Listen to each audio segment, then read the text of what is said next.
കർത്താവിൻ്റെ കഷ്ടാനുഭവത്തെ ധ്യാനിച്ചുകൊണ്ട് കർത്താവിൻ്റെ മരണത്തെ പ്രസ്താവിച്ചുകൊണ്ട് ദൈവത്തെ മഹത്വപ്പെടുത്തുവാനും ദൈവത്തെ ആരാധിപ്പാനാണല്ലോ നമുക്ക് കടന്നു വന്നിരിക്കുന്നത്.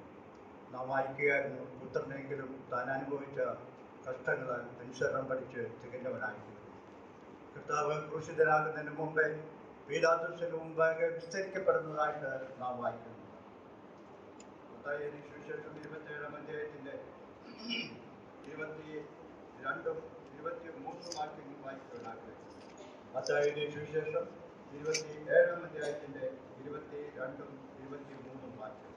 പീലാത്തോസ് അവരോട്, എന്നാൽ ക്രിസ്തു എന്ന യേശുവിനെ എന്ത് ചെയ്യേണ്ടു എന്ന് ചോദിച്ചതിന് അവനെ ക്രൂശിക്കണമെന്ന് എല്ലാവരും പറഞ്ഞു. അവനെ ക്രൂശിക്കണമെന്ന് എല്ലാവരും പറഞ്ഞു. തുടർന്ന് നാം വായിക്കുന്നത്, അവൻ ചെയ്ത ദോഷമെന്ത് എന്ന് അവൻ ചോദിച്ചു.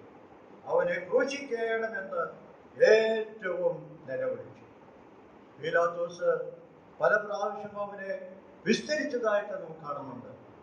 ആ വിസ്തരിച്ചപ്പോഴൊക്കെയും അവന് ഒരു ദോഷവുമില്ലാത്ത കർത്താവിനെ പൊതുജനത്തിന്റെ മധ്യ കടന്നു വന്നുകൊണ്ട് പീലാത്തോസ് പരസ്യമായി ചോദിക്കുകയാണ്, ഈ യേശുവിനെ എന്ത് ചെയ്യാൻ?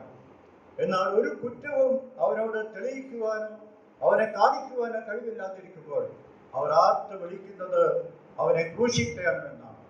വീണ്ടും പീലാത്തോസ് ചോദിക്കുകയാണ്, അവൻ ചെയ്ത ദോഷമെന്ത്? അവനെ ക്രൂശിക്കണമെന്നാണ്.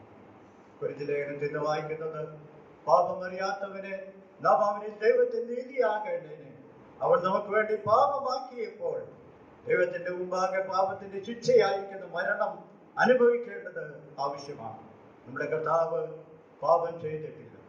നമ്മുടെ കർത്താവ് പാപം അറിയാത്തവനാണ്. അവനിൽ പാപമില്ല എന്ന് സാക്ഷ്യപ്പെടുത്തിയവനാണ്.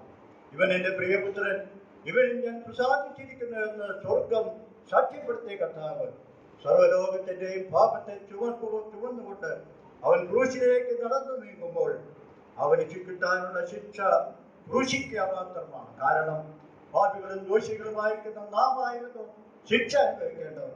എന്നാൽ നമുക്ക് വേണ്ടി പ്രായശ്ചിത്തമായി തീരുവാൻ ഭൂമിയിലേക്ക് കടന്നു വന്ന യേശു ക്രിസ്തു, പരസ്യമായിട്ട് ഒരു കുറ്റവും ചെയ്യാത്ത യേശു ക്രിസ്തു, അവനെ വിസ്തരിച്ചതായിരിക്കുന്ന പീലാത്തോസ് പറയുകയാണ്, ഇവനിൽ ഞാൻ ഒരു കുറ്റവും കാണുന്നില്ല എന്ന് പറയുന്ന പീലാത്തോസ് നമുക്ക് വേണ്ടി ക്രൂശിക്കുവാൻ തന്നെ ഏൽപ്പിച്ചു കൊടുത്ത കർത്താവിൻ്റെ സ്നേഹത്തെ ഓർത്ത് നമുക്ക് ദൈവത്തെ സ്തുതിക്കാം.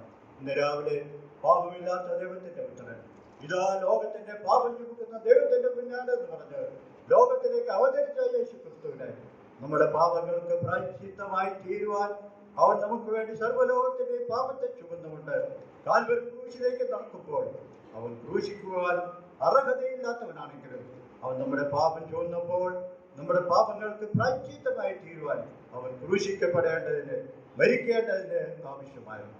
നാം നേരത്തെ വായിക്കായിരുന്നു, അനുസരണം പഠിച്ച് തികഞ്ഞവനായ കർത്താവ്, സകലത്തിലും അനുസരണം പഠിച്ച് തികഞ്ഞവനാണ്. അവൻ നമുക്ക് വേണ്ടി ഇതാ ഞാൻ വരുന്നു പുസ്തകച്ചുരുളിൽ എന്ന് എഴുതിയിരിക്കുന്ന പോലെ നമുക്ക് വേണ്ടി പാപത്തിന്റെ ശിക്ഷ മുഴുവനായി കൊടുത്തിട്ടുണ്ട്. പാപികളും ദോഷികളും നിത്യനരകത്തിന് മാത്രം അർഹരായിരുന്നു നമ്മെ വിടിവിക്കുവാൻ തക്കവണ്ണം പാപമില്ലാത്ത ദൈവത്തിന്റെ പുത്രൻ നമുക്ക് വേണ്ടി മരണത്തിലേക്ക് നീങ്ങി മാത്രമല്ല, അവൻ മരിച്ചു, അടക്കപ്പെട്ടു, മൂന്നാം നാൾ അവൻ ഉയർത്തെഴുന്നേറ്റിരിക്കുന്നു.